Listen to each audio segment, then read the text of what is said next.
तो माता पार्वती ने जैसे जैसे अपना जीवन जिया है, जैसे जैसे उनके पुत्र हुए हैं, जैसे जैसे उन्होंने असुरों के वध करे हैं, वो नवदुर्गा हैं। तो प्रथमम शैलपुत्री, शैल मतलब ठंडक को कहा जाता है, पहाड़ को कहा जाता है। तो उसकी जो पुत्री है, जो कि बर्फ जितनी सख्त भी हो सकती है पर एट द सेम टाइम निर्मल भी है, तो उनको शैल की पुत्री शैलपुत्री कहा गया है।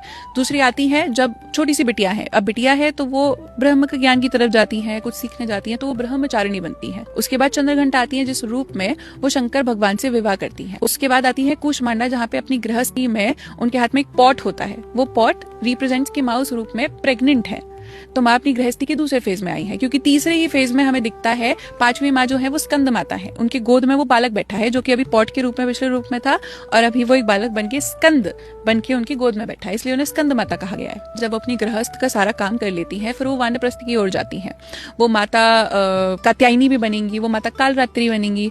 उसके बाद जब वो वानप्रस्थ में सारे असुरों का मर्दन कर देती है कात्यायनी और कालरात्रि के रूप में, उसके बाद वो आती है अपने संन्यास की ओर, जहाँ पे वो महागौरी बनती है। महागौरी में आप देखोगे कि माँ का जो रूप है वो शंकर भगवान जैसा है। माँ ने हाथ में डमरू और हाथ में त्रिशूल धारण कर रखा है और बिल्कुल गौर वर्ण की है, जैसे शंकर भगवान को बताया जाता है। तो यहाँ पे माँ एक पूरे जीवन को जीने के बाद वो तत्व बन चुकी है जिसका पार्ट उनको बताया जाता है, यानी कि शंकर भगवान। पर एट द सेम टाइम जब नेक्स्ट रूप देखते हैं, जो कि माता सिद्धिदात्री का रूप है, वो एग्जैक्टली विष्णु भगवान जैसा दिखता है। तो यहाँ पे वो एक पूरे होल सर्कल का प्रतीक है, जहां से एक छोटी सी एनर्जी कितनी डायनेमिक है, कितने रूप रखती रखती वापस से वो यही बता रही है कि सबको प्रकट करने वाली, सब चीजों को बताने वाली, रिप्रेजेंट करने वाली मैं ही हूँ। तो यहाँ पे माँ लय बता रही है कि अगर आपके अंदर की जो शक्ति है अभी आपने रियलाइज नहीं करी है, तो शिशु रूप में है।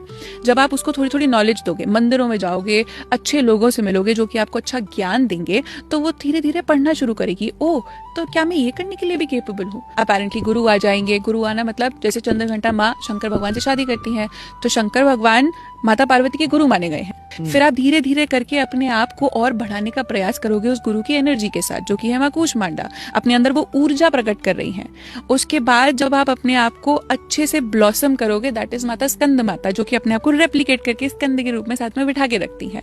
फिर आपके अंदर हर चीज को डील करने के मैकेनिज्म आते हैं। अब असली बात आई है कि आप अपने अंदर के असुरों का मर्दन कैसे करते हो। तो वो अपने अंदर की एनर्जी इवॉल्व होने के बाद, ब्लॉसम होने के बाद, कैसे अपने अंदर के ही असुरों का मर्दन करके वही शिवमय हो रही है और वही विष्णुमय हो रही है। दैट इज द लय with in you, that is शक्ति फॉर यू। तो माता पार्वती ने जैसे जैसे अपना जीवन जिया है,